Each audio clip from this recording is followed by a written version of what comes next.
गिद्धौर दुर्गा माई, भारत माता की, बाबा धनेश्वर नाथ के ई पवित्र भूमि के नमन करिए।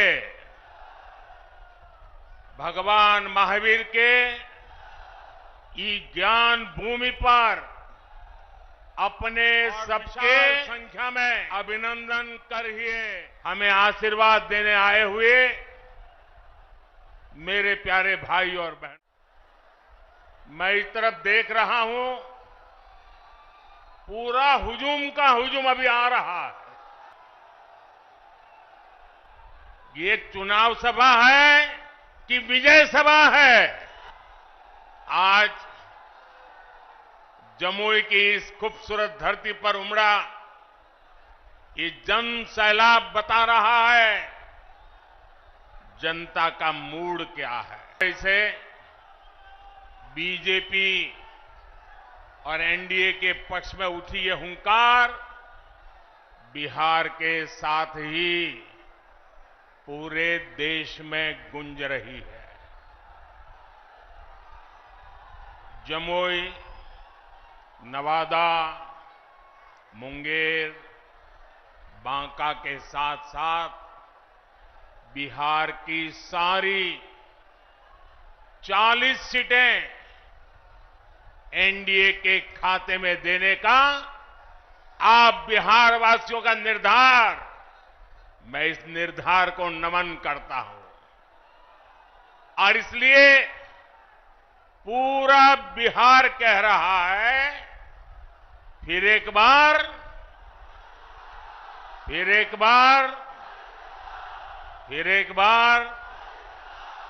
साथियों, मैं जब भी आपके बीच आया हूं, आपने मुझे भरपूर प्यार दिया है, अपनापन दिया है। लेकिन आज इस मंच से एक कमी हम सबको महसूस हो रही है। हमारे लिए ये पहला ऐसा चुनाव है जब बिहार के बेटे दलितों, वंचितों के प्रिय और मेरे परम मित्र पद्म विभूषण से सम्मानित रामविलास पासवान जी हमारे बीच नहीं है। मुझे संतोष है कि रामविलास जी के विचार को मेरा छोटा भाई चिराग पासवान पूरी गंभीरता से आगे बढ़ा रहे हैं। 19 अप्रैल को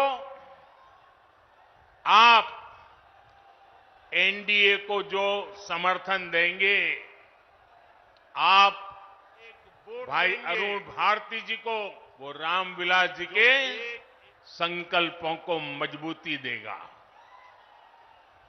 साथियों, बिहार की धरती पूरे देश को दिशा दिखाने वाली रही है। बिहार की इस धरती ने आजादी की लड़ाई में और स्वतंत्र भारत की नींव मजबूत करने में बहुत बड़ी भूमिका निभाई है। लेकिन दुर्भाग्य से बिहार के सामर्थ्य के साथ आजादी के बाद 5-6 पीढ़ियों के साथ यहां न्याय नहीं हो पाया। बिहार को एनडीए गठबंधन बहुत ही परिश्रम से एक बड़े दल से बाहर निकालकर लाया है। हमारे नीतीश बाबू की इसमें बहुत बड़ी भूमिका रही है। अब समय आ गया है कि बिहार और तेज गति से विकास करे।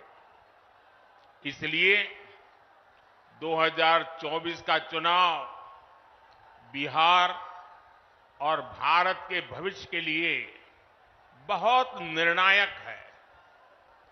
ये चुनाव विकसित बिहार के सपनों को पूरा करने का चुनाव है। ये चुनाव विकसित भारत के संकल्प को मजबूत करने का चुनाव है। आज एक और कांग्रेस और आरजेडी जैसी पार्टियां हैं जिन्होंने अपनी सरकार के समय पूरी दुनिया में देश का नाम खराब किया था। दूसरी ओर बीजेपी और एनडीए है जिसका एक ही लक्ष्य है, विकसित भारत का निर्माण, खुशहाल बिहार का निर्माण। आप याद करिए 10 साल पहले दुनिया में भारत को लेकर क्या राय होती थी। कांग्रेस के राज में भारत को कमजोर और गरीब देश माना जाता था। छोटे छोटे देश आज जो आटे के लिए तरस रहे हैं, उनके आतंकी हम पर हमला करके चले जाते थे और तब की कांग्रेस दूसरे देशों के पास शिकायत लेकर जाती थी। मोदी ने कहा, ऐसे नहीं चलेगा। भारत वही महान पाटलिपुत्र और मगध वाला भारत है।